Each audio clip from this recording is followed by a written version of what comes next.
Isang magandang hapon sa lahat, isang magandang hapon sa lahat ng ating mga subscribers, sa lahat ng ating mga followers, sa lahat ng ating mga mahal na manunood, saan man po kayo ng panig ng mundo naroroon. Isang magandang hapon po sa inyong lahat. At maraming salamat po sa patuloy po niyong pagsuporta sa akin pong munting channel na ITS Tambayan. At kung naliligaw lamang po kayo mga mahal kong manunood, huwag niyo pong kalilimutang paki-like and share na rin po ng aking video at paki-subscribe niyo na rin po ang aking munting channel. Maraming salamat po. Ngayon pong hapon ay magluluto po tayo ng chicken barbecue sa kawali. Ayan po. Ayan naman po mga mahal kong manunood ang ating lulutuin ngayong hapon. At siyempre, mega love shout out po sa inyong lahat mga mahal kong manonood. Maraming salamat. Ayan na nga po mga mahal kong manonood. Inilagay na po natin yung chicken meat o yung karning manok sa kawali. Hindi ko na po ipinakita nung hiwain po ito para hindi po humaba yung ating video. Yan, pagkatapos po nating ilagay yung karne sa kawali mga mahal kong manonood, naglagay po tayo ng tuyo. At siyempre naglagay na rin po tayo ng ketchup, papa ketchup ang ating gamit mga mahal kong manonood. Ang ginagamit natin na tuyo ay Silver Swan soy sauce. Yun po mga mahal kong manonood ang ating ginagamit. Ayan, kailangan nating anuhin yung pouch, yung sachet ng ketchup. At pagkatapos po mga mahal kong manonood, isinunod na rin po natin yung oyster sauce, Mamacita oyster sauce. Ayan, kailangan nating pisilin maigi yung sachet ng ketchup at ng oyster sauce. Naglagay na rin po tayo ng konting asukal. At inilagay na rin po natin yung pamintang durog mga mahal kong manonood. Yan. Tingnan nyo na lang, gayahin nyo na lamang po ito mga mahal kong manonood. Pag naisipan po ninyo na iluto ito sa inyong mga tahanan. Inilagay na rin po natin yung sibuyas at yung bawang.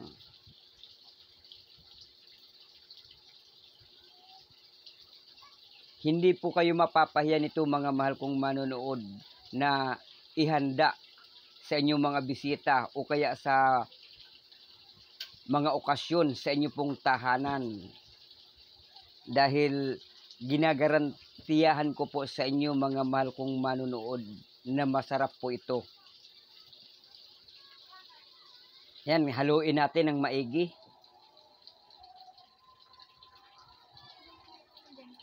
Kailangan lang mahalong maigi mga mahal kong manonood para manuot yung laman manuot sa laman ng karne ng manok yung ating mga inilagay na pampalasa o yung ingredients ika nga.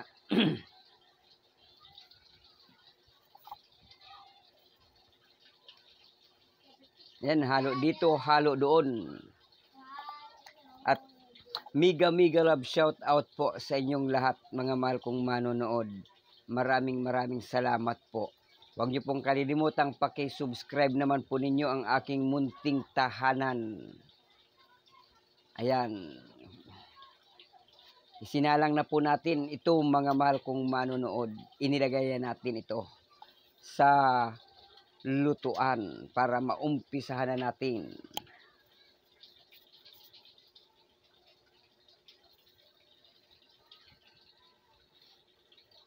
Napakadali lang po ito mga mahal kong manonood. Simpleng ulam, simpleng recipe, pero magugustuhan po ito ng inyong mga anak. Dahil minsan nakakasawa na rin po ng pulos na lang adobo ang ating niluluto. Kailangan maiba naman sa paningin ng ating mga anak ang mga ihahain natin sa kanila na ulam. Pwede rin po itong pangnegosyo, mga mahal kong manonood. Kung mayroon po kayong maliit na kainan, pwede nyo po itong lutuin at itinda.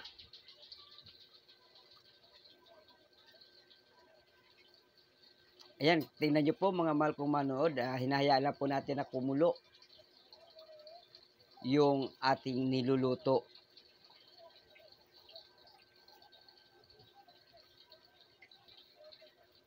3/4 nga po pala na kilo ng manok yung ating binili, mga mahal kong manonood. Buong manok po ito yung ating ginamit sa ating pagluluto ngayong hapon.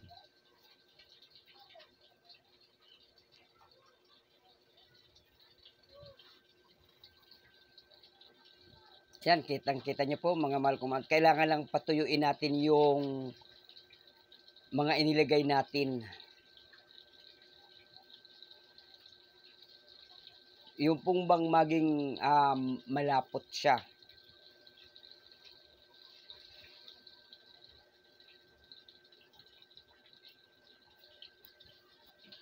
Para masarap.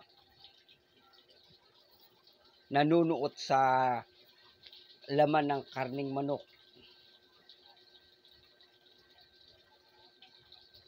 Ayan, mega love shout out po sa inyong lahat mga mahal kong manood. Ayan, kita nyo naman po.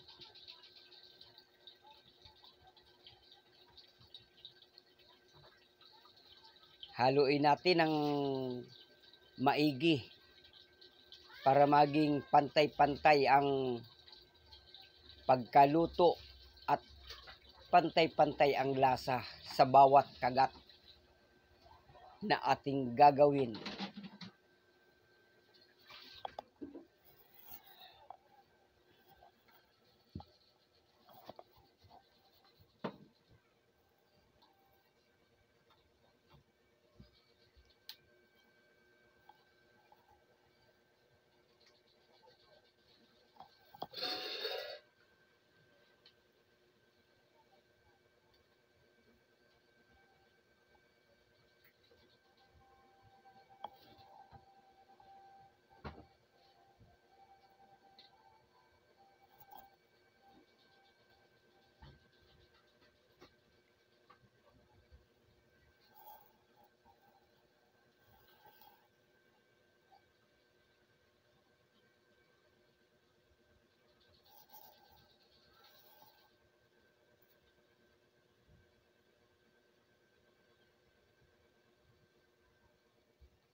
Ayan, hayaan lang po natin na kumulong-kumulo siya mga mahal kong manonood.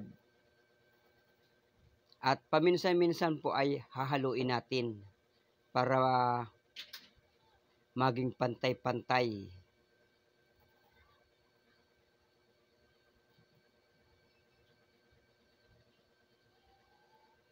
Kailangan lamang po kasi mga mahal kong manonood, maging malapot yung sabaw. Ukumin ko kaya kumunti yung sabaw na ating ginamit, yung soy sauce, yung ketchup, oyster sauce, at siyempre kakatas pa rin po yung karni ng manok. Kaya kung mapapansin po ninyo, kahit na kunti lamang po yung ating inilagay, dumarami.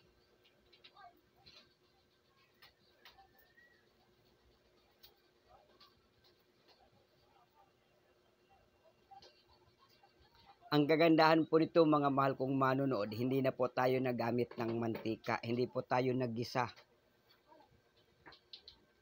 Kaya yung mantika po na ating makikita sa ating niluluto ay galing po yan sa karni ng manok.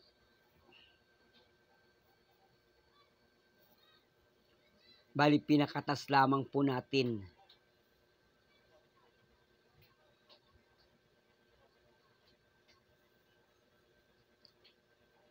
Yan, huwag niyo pong kalilimutan mga mahal kong manonood na subscribe naman po ninyo ang aking munting channel na ATS Tambayan.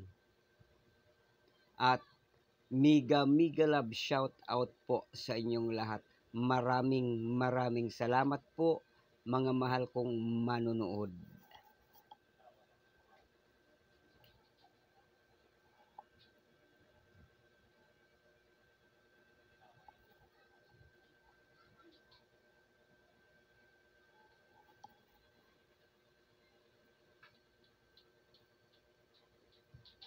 Yan, talagang tinutukan po natin ito ng camera mga mahal kong manonood, yung ating isinagawang pagluluto. Kung inyo pong napapansin, nakatutok talaga.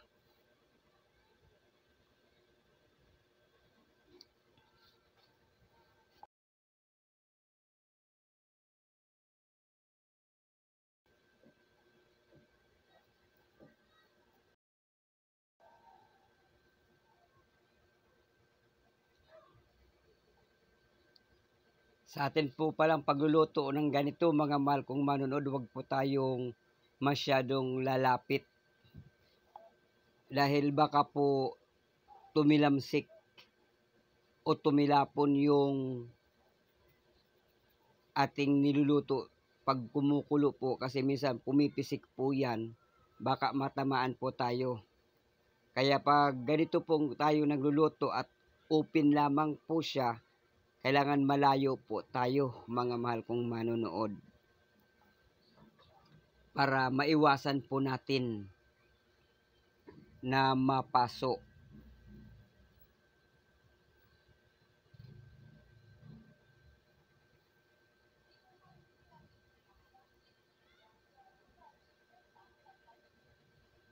Ayan na po mga mahal kong manonood, kita nyo na po, kulay pula na siya. Kulay pula na yung ating niluluto. Chicken barbecue sa kawali ang tawag po sa lutong ito. Ito po yung ating niluto ngayong hapon at magiging ulam namin mamayang gabi. Hanggang dito na lamang po. Maraming salamat po sa inyong lahat. Hanggang sa muli po. Bye-bye. I love you all. God bless to one and all. See you on my next video.